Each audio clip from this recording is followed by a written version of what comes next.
ہم کریں گے ہر مظلوم کی حمایت۔ السلام علیکم ناظرین، میں ہوں حورین فاطمہ اور آپ دیکھ رہے ہیں حمایتی نیوز HD چینل۔ نظر ڈالتے ہیں آج کی اہم خبر پر۔ کراچی ملیر سے 2 دن پہلے بھینس کالونی روڈ نمبر 8 الحبیب بینک کے سامنے ڈکیتی میں بائک چھینی گئی، جبکہ بائک میں ٹریکر لگا ہوا تھا۔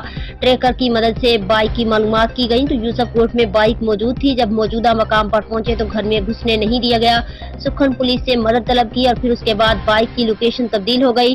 بائک بھینس کالونی موڑ PSO کے پمپ پر پہنچ گئی۔ CCTV کیمرہ کی مدد سے معلوم ہوا کہ بائک 2 پولیس اہلکار پیٹرول پمپ پر چھوڑ کر گئے ہیں۔ پولیس اہلکاروں کا تعلق تھانہ شاہ لطیف ٹاؤن سے بتایا جا رہا ہے، لہٰذا ہماری اعلیٰ افسران سے گزارش ہے کہ اس واقعے کا نوٹس لیا جائے اور شفاف تحقیقات کی جائیں اور ملزمان کو کیفر کردار تک پہنچایا جائے۔ ذرائع احمدین حمایتی کی رپورٹ۔ اب تک کے لیے اتنا ہی۔ مزید خبروں اور اپڈیٹ سے باخبر رہنے کے لیے دیکھتے رہیں حمایتی نیوز HD چینل۔